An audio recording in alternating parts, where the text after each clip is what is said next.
Welcome back to the Center in the City podcast. My name is Wade Brill, and I am so grateful you are here. On today's solo episode, I'm going to be sharing with you the behind the scenes actions that needed and got to be done internally and externally in order to make this big leap that my husband and I decided to do to move abroad for a few months. I believe this conversation is really important because when we take action and maybe some riskier action or some stretchier, bigger action towards goals that are important to us, there is not only external work that is put in place, like buying the plane tickets, figuring out where you're going to live, like those kind of tangible external action steps. But there's also a lot of internal work that typically is done or needs to be done or addressed in order to get somebody to where they want to be going. So it's where coaching has this magic. It's both this like internal game as well as external game, and matching the two so that there's momentum and progress. Whether you're listening to this episode on a walk or cooking in the kitchen, I welcome you to settle in and let's get centered.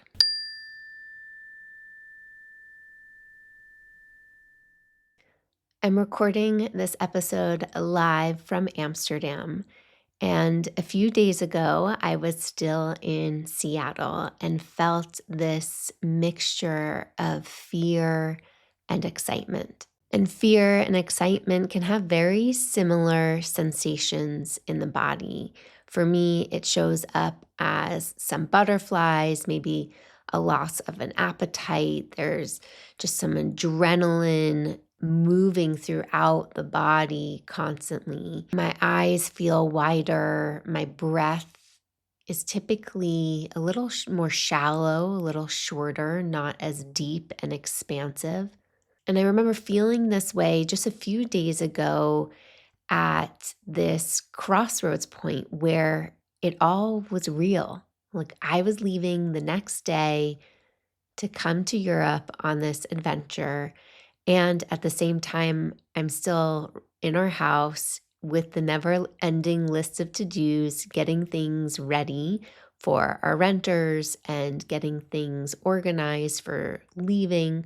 And the excitement was all because like it's here, like holy shit, I've been waiting for this moment for so long. And also this fear of holy shit, it's here. We're stepping into this big unknown and the uncertainty of what's to come, what will be, what will it look like, what will the return be, right? All the things that start to flood the mind. I got to practice mindfulness in that moment, mindfulness of being present to the various sensations that I was feeling, the excitement and the fears, the what ifs, the uncertainty, and also just noticing it, not trying to get swept away by the pure excitement and not trying to get swept away by the fear and paralyzed by all of the unknowns.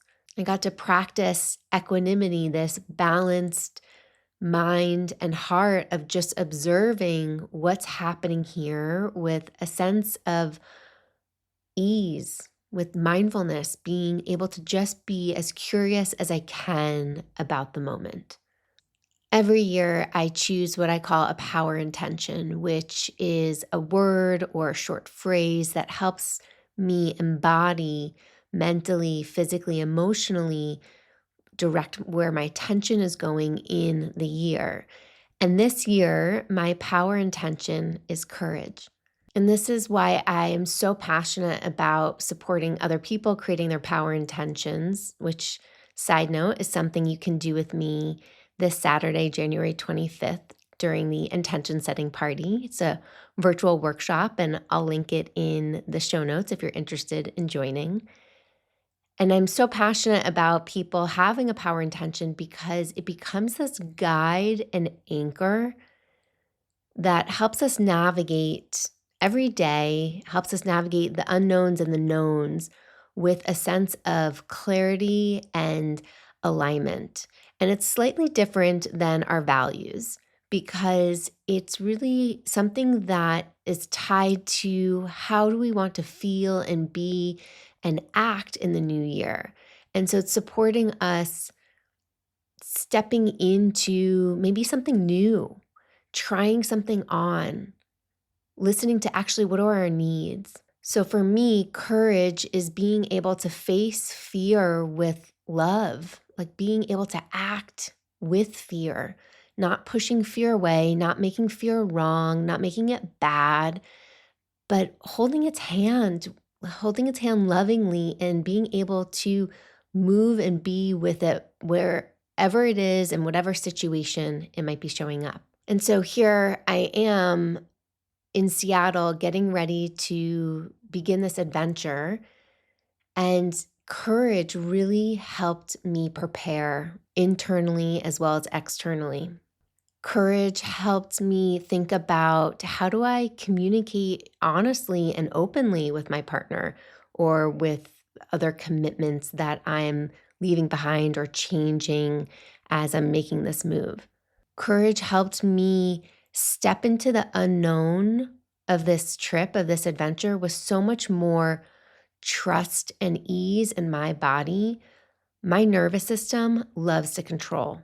It loves to control. It thinks if it controls, nothing bad is going to happen. And by control, I mean over plan, over communicate.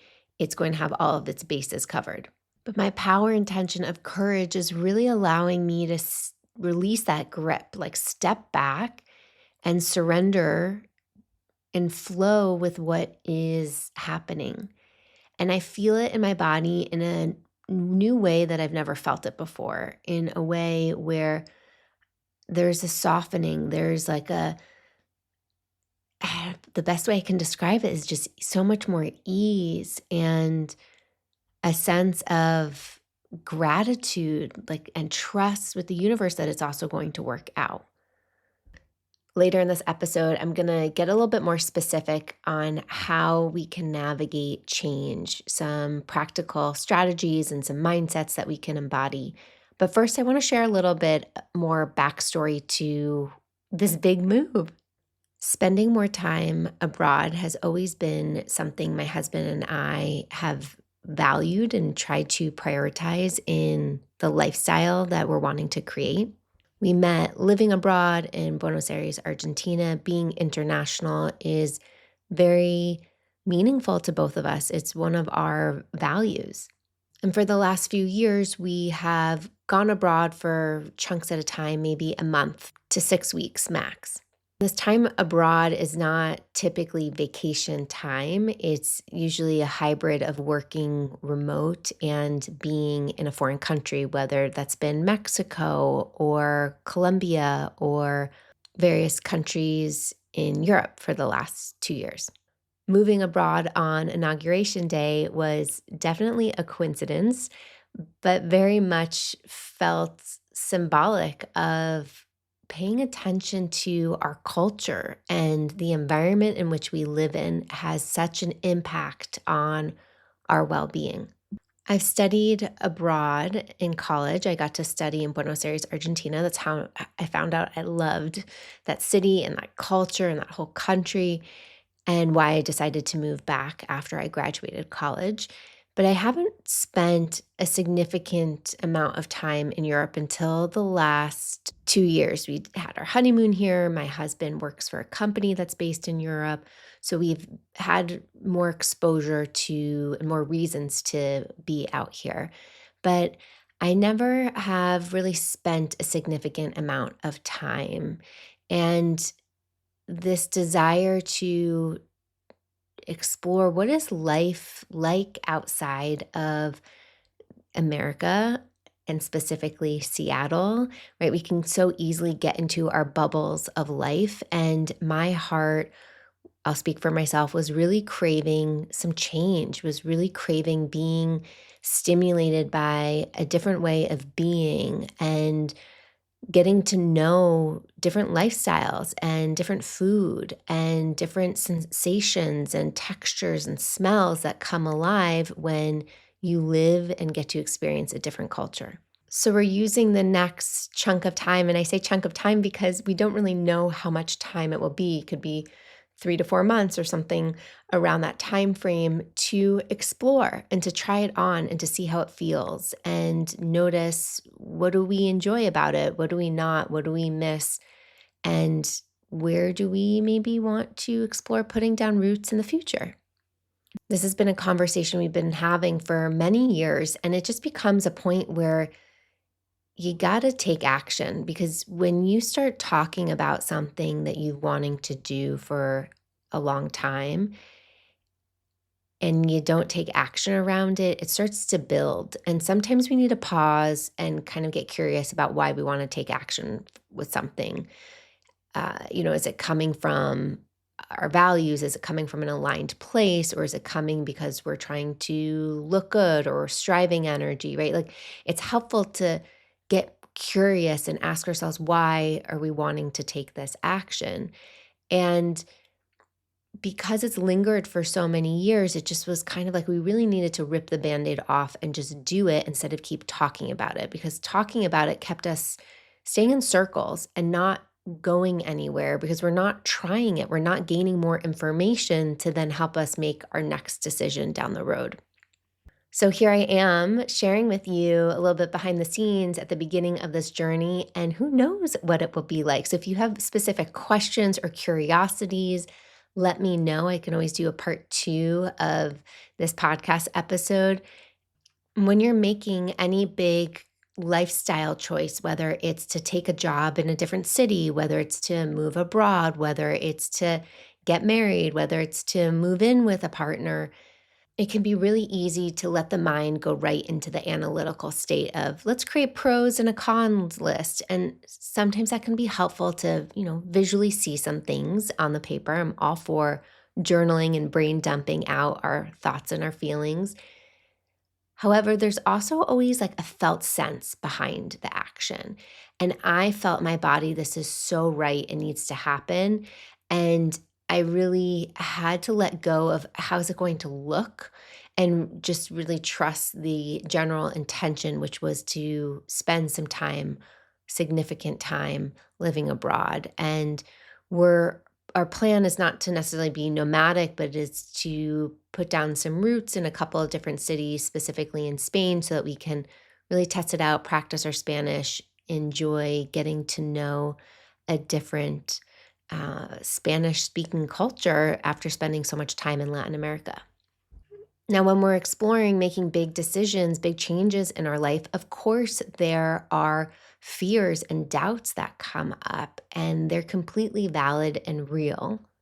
For instance, the idea of renting our house felt so overwhelming, and like, how's this going to happen? What is this even going to look like? How do we, clean up our house and declutter, and what on the property needs to be taken care of, and the gardening and like the laundry list of things that come up and needing to take care of them can feel just so overwhelming that I can say, is this really worth it? Right.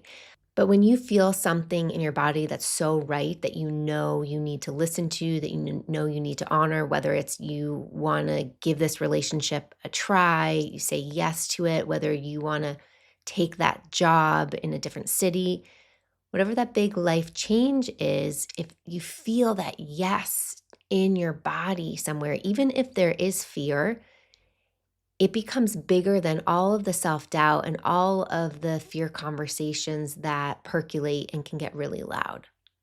So for anybody who's listening that's like, wait, how did you guys do this? How did you pull this off? These are a few different tools that we leaned on for support. And I will just say that one of the biggest lessons that I'll talk more about is letting go of the attachment of how you think it's going to look, because it's not going to be that way.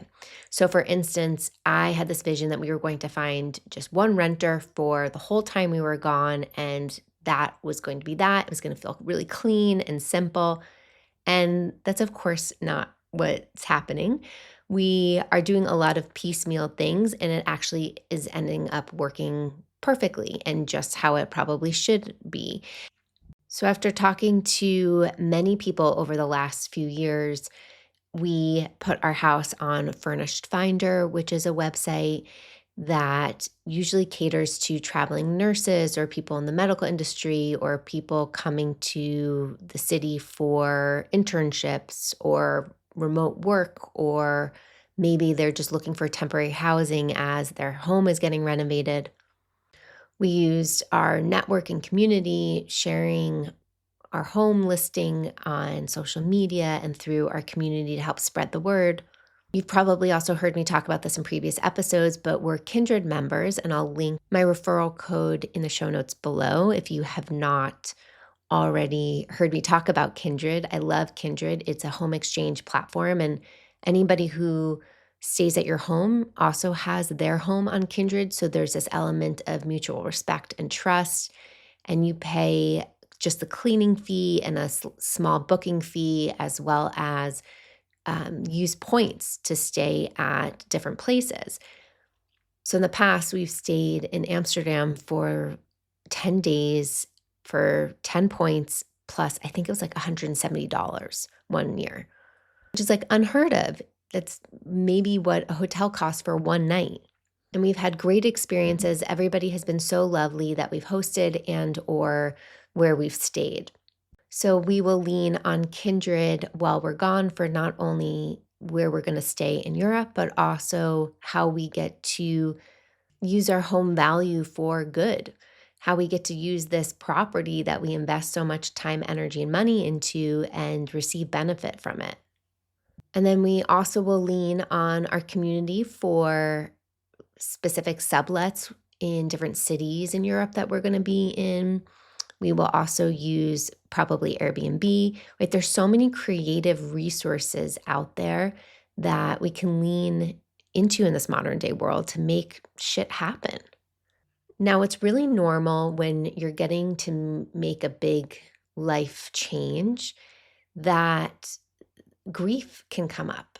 Like I started to I started to miss Seattle in the last few days specifically of being there. There was that nostalgia of like, oh my God, this is the last time I'm riding my bike down the street for a while. Or, oh, like I kind of miss our home. Or, oh, it's so beautiful right now and sunny. And oh my God, the sunsets have been amazing. And, like you start to just see life with those rosy tinted glasses, right? Everything is on that kind of sweeter note because it feels so precious.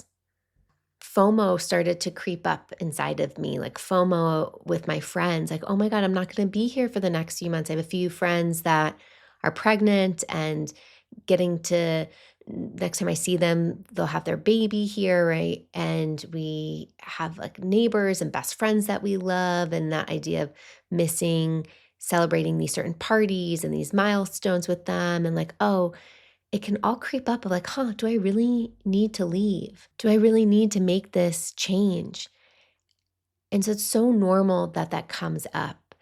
And I said, yes, like, yes, both can be there. Both the grief of missing and appreciation for everything that we do have, and that, yes, I'm ready to experience something else. And for me, this is a reminder that change doesn't have to come when things are bad. Like, change is good, change is fresh. Change for me also can connect to a value of adventure. Being a cancer survivor, I feel this deep belief that, life is so precious. We never know what day, what moment will be our last. And I don't want to live with regrets. I never want to look back and think, we should have moved abroad, but we didn't. That was something I really wanted, but I didn't grant myself that permission to dream it or to make it even happen because of all of the reasons that it's so difficult to make happen, that I didn't want to look back at time and with regret. I really want to enjoy this time here on earth as fully as I can and as presently as I can. So, here are a few different mindsets to hold or even just think about if you're navigating a big life change, even if you're craving to make a big life change. The first one is to get really clear on your intention. Why are you wanting to make this life change? Why are you wanting to take this new job in that new city? Why are you wanting to move across the world for this relationship? Why are you wanting to move abroad? Like, whatever that life shift might be, why does it feel important to you? And what's your intention for saying yes to it? So, my intention for saying yes to living abroad is because I had this deep desire to experience a different culture and way of being and notice how that feels in my body and my nervous system. And this felt really important to me because we're at this place in our life where we're exploring family and what does family look like and feel like and what's place and space when it comes to a family that we want to be creating. And the time to explore all of that felt like right now. So connect to your intention and your why for wanting to make this big life shift. The second mindset to hold is to practice releasing control. So, this mindset of trust, I talk about this a lot on the podcast because self trust and having universal trust is really essential to navigating life with less anxiety and more ease. And so, whatever life change you might be pondering or in the midst of taking or wanting to take, it's going to be so normal that you probably have a vision of how you want it to look or feel, a general sense. And I think that's really important because that can be helpful guide in making decisions. But can you hold that vision very lightly? And what I mean by that is practice releasing control of it. Because once you release control, once you don't hold that vision so tightly or how that thing is going to work, it actually works out. But when you white knuckle it, it's kind of where you start to squeeze the life out of it, and it definitely doesn't come true. Like the vision you have can typically collapse. So for me, this showed up really powerfully when it came to renting our house. We started looking for renters months ago, nothing was happening.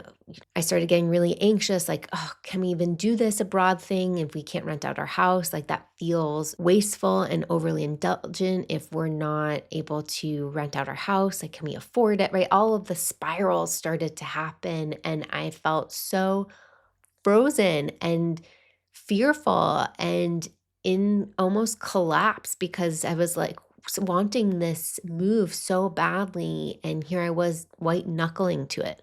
And I remember this switch happened after a conversation with my husband where we got just kind of zoomed out and we said, okay, if we don't have a renter, this is the worst case scenario. And maybe we're not gone as long, or we do this instead, or this is plan B. Like we started to just kind of open it up a little bit, create a little bit more breathing room around this plan of we're going to have one renter the whole time and it's going to be perfect, right? That I was holding onto so tightly. And once that happened, once I could zoom out and just create some more possibilities of how it could look, I could release control and I could rest back into the present moment and take action. So that meant like posting it in different places, reaching out to new people, but I wasn't doing it from a place of anxiety and tightness and fear. Instead, it was coming from this place of trust and kind of surrendering to whatever will be, will make whatever it is work. And once I did that, things so energetically shifted. Not only did I feel more ease in my body and it felt more light and fun and like I felt capable, but we actually got more interest in renting our house and things started to fall in place really beautifully. And I'm really happy with how things did. The next mindset I want to offer you is to remind yourself that you are never alone when navigating a life change. Even though it might be your life or your family's life, partner's life, you are never alone in navigating that change. Everything in life takes a village.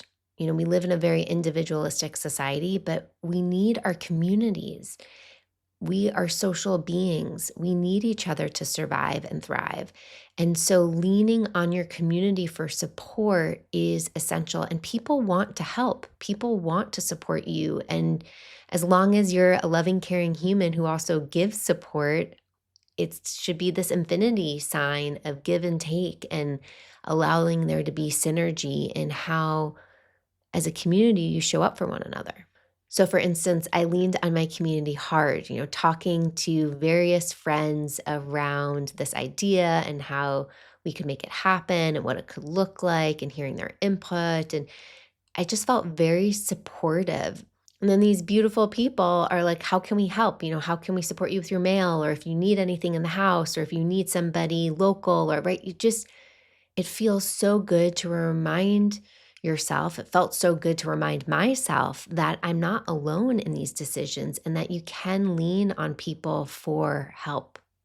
So if you're navigating a big life change, lean on your community if you're not already. Talk to them about what you're thinking and feeling or what you're wanting. Hear what they have to say. Maybe they have other resources to offer you or network to connect you with. Our community is so valuable. And the last mindset I want to offer you to hold when navigating a life change, it's a full circle moment. We're going back to the beginning of this podcast episode, is courage. I really welcome you to lean on courage. Courage is this willingness to act in alignment with your values in the face of fear. And when you're making a big life change, as we stated earlier, it's so normal that fear and self-doubt come up. And we get to move through that with courage, with an open heart, with alignment to our values. It can feel easier to keep things as they have always been, but sometimes easier is not better. And so when we have this mindset of courage to face what is, it allows us to look inwards and get really honest with ourselves, connect to our values, and support us taking action to move forward. I welcome you to pause with me here and let's reflect. What is a life change that your heart and soul have been trying to communicate with you? Is it a career shift? Is it a relationship shift? Have you wanted to move towns or neighborhoods or countries? Have you been craving creating a different lifestyle that fits your rhythm? And then I welcome you to get clear and ask yourself, what's been holding me back, or what feels like in this moment is holding me back from taking action on it? And be really honest with yourself. You might notice there are a lot of limiting beliefs in the stories you're telling yourself. You might be totally veiled with fears and self-doubt. That is completely normal. But bringing attention to what's been holding you back is the first step to setting yourself free and moving forward. And the last reflection question I'll place here, and whether you want to write these down in a journal or take yourself on a walk and ponder them, ask yourself, what's one tiny, tiny, tiny doable action step I can take today to just move me a millimeter closer to making this life change that I really want to make, even if I'm afraid. For instance, maybe you want to search which of your friends live in that new city that you've been pondering, thinking about moving to. Or do you want to tell one friend what this change is that you want to make this year? Is there something that you can Google or research that will support you getting just a little bit more clear, gathering some data? And I welcome you to reach out, whether it's on Instagram @OneWade. You can send me a message linked in the show notes. I'd love to hear what this life change is that your heart and your soul are craving, and celebrate with me the tiny, tiny, tiny action step you are taking today in this moment after listening to this podcast episode. As always, thank you so much for welcoming me into your ears, heart, and mind. It's such a pleasure and a gift to share this podcast with you and to connect with you in this way. Please take a moment to share this episode with somebody in your life that is either navigating a life change or is wanting to navigate a life change. And let's support each other being more courageous to go for what we want. Life is short, people. The time is now. Say yes to yourself. Say yes to what your heart and your soul are whispering to you. You matter. Your life matters. And when you are saying yes to yourself, you actually end up getting to say yes to others in the world. It's not mutually exclusive. It's a way that we can show up and be our full self in a world that then gives us more capacity to show up and care for our community. And we know that the world needs each one of us right now. So live this life, love your life, and be as generous and giving as you can to others. Thanks for being here. And until next time, stay centered.